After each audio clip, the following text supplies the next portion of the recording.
Hi, this is Drew Jones of Drew's Guitar Shop in Seattle, Washington, and today I wanted to talk about frets and what good frets look like, what not so great frets look like, and some common misconceptions about what is entailed by certain fret work. So let's go ahead and talk about what's going on with this guitar, and then we'll kind of back things up and we'll talk about those misconceptions a little bit. So what's going on with this guitar is that the frets are level-ish. They're mostly level. They're good enough for government work. They're not hearing any obvious buzzes in places, but you know, they're flat on top, and that's not great. And what's even not greater is the fact that these frets have like some really nasty sanding scratches on the tops of them, on those flat fret tops. Let me go ahead and bring this up to the camera so you can really see what I'm looking at here. And you can see the camera focusing in, you know, on this guy here, and you can see what I'm talking about. That's like, you know, 80 grit or maybe 120 grit, something really nasty. The kind of grit of sandpaper that you would use for shaping a piece of wood rather than something that you would use for, you know, finishing it. And so what we have here is a situation where when we fret these notes, you can hear that that's not really playing. There's a little bit of a kind of an almost sizzle at the beginning of that tone that you're hearing. You can hear that little ping that happens. A little bit more apparent right there.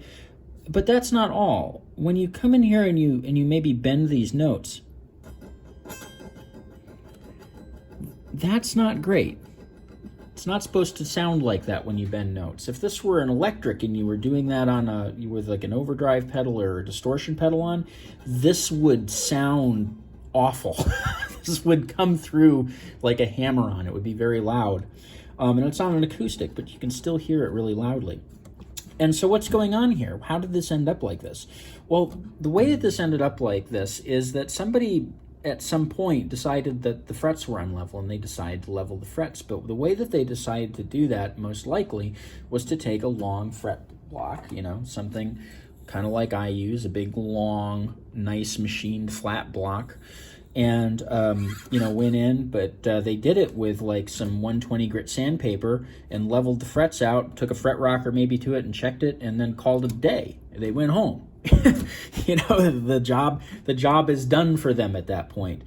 But that's clearly not the case here. What you have here are frets that are going to be making noise.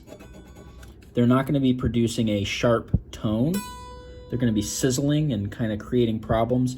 The other kind of thing that I didn't mention is that the intonation is going to be off, because when the frets are flat like this, you don't really have any control over where that string is coming in contact with, but it's almost definitely not coming in contact with the dead center of the fret, which is where it needs to be making contact if the intonation of the instrument is going to be accurate.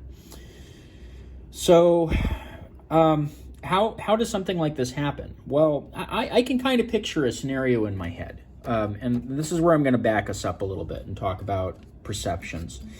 So when I get a guitar in that's got some unlevel frets, or it's got a lot of bad fret wear, I usually take a look at it, and if it's got, you know, decently healthy frets on it, I'll say, okay, well, this needs a level crown and polish, an LCP, as I'll call it.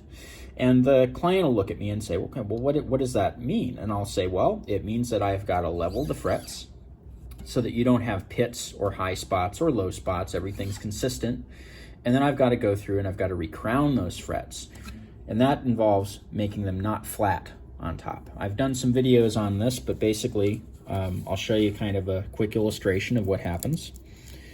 So the top of the fret, when you level it, you take off the top, right? And you're left with that flat fret top.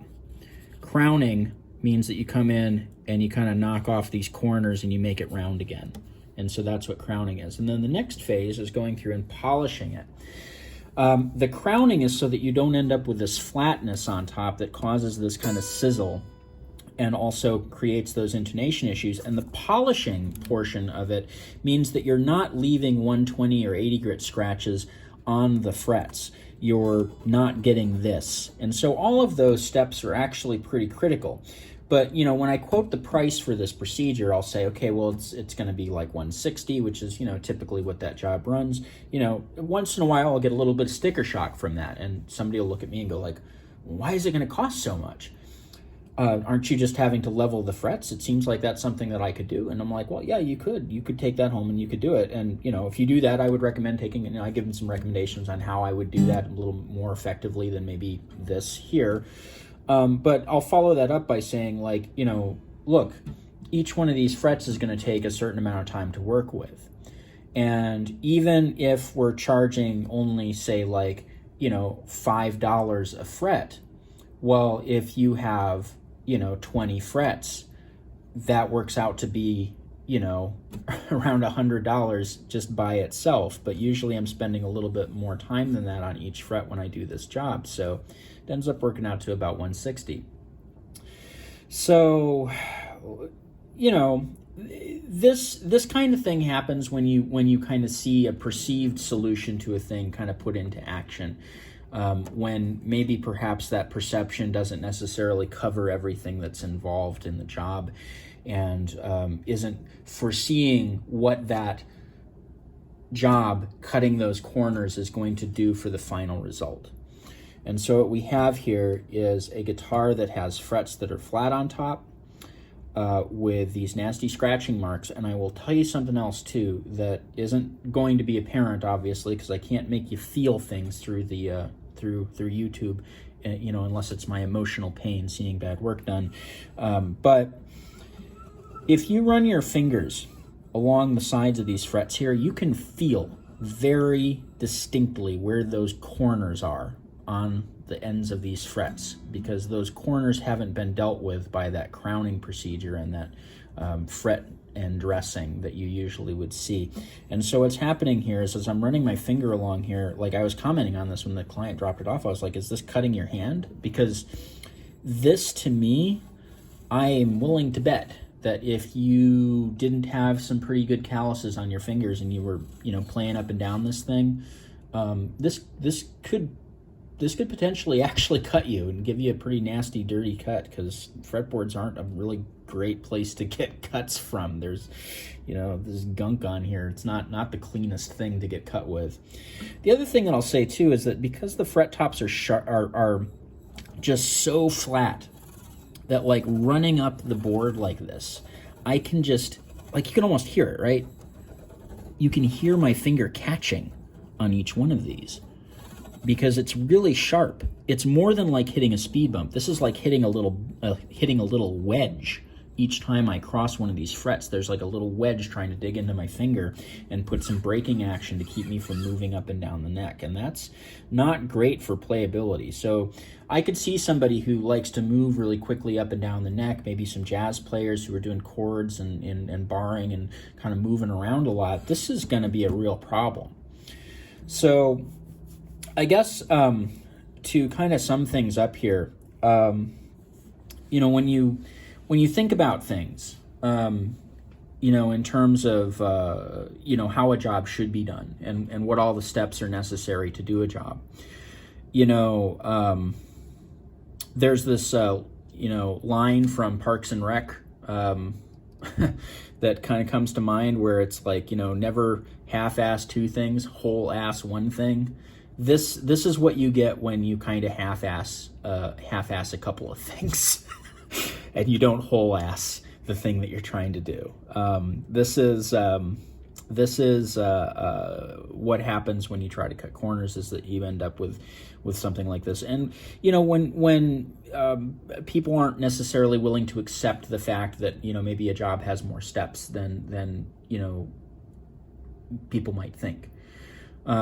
There are lots of little things on guitars that need to be pretty precise, and there are lots of little things that need to go right that aren't necessarily going to stand out and be super apparent to somebody who doesn't work on these things for a living and hasn't worked on them for, you know, a long time even.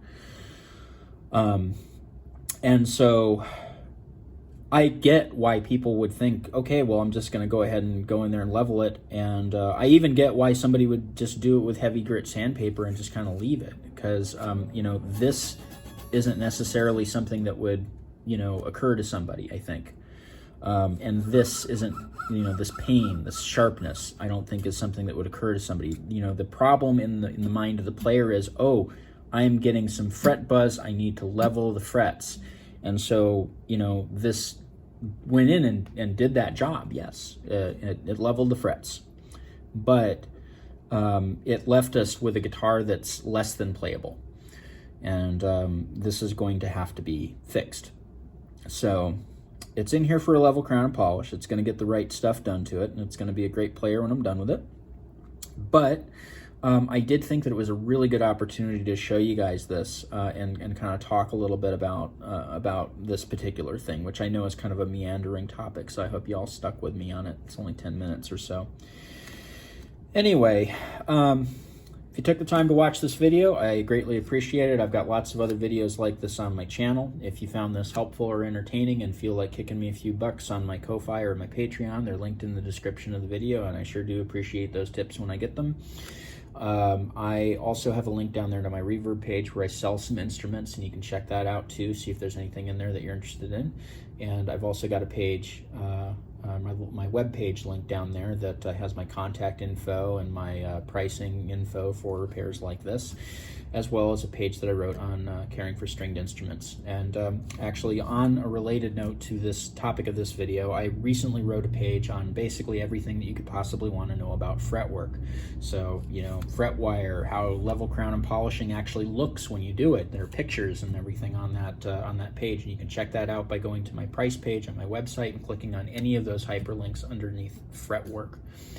I'll take you right there, and you can see the whole thing. Anyway, this has been Drew Jones of Drew's Guitar Shop in Seattle, Washington. Thank you for watching.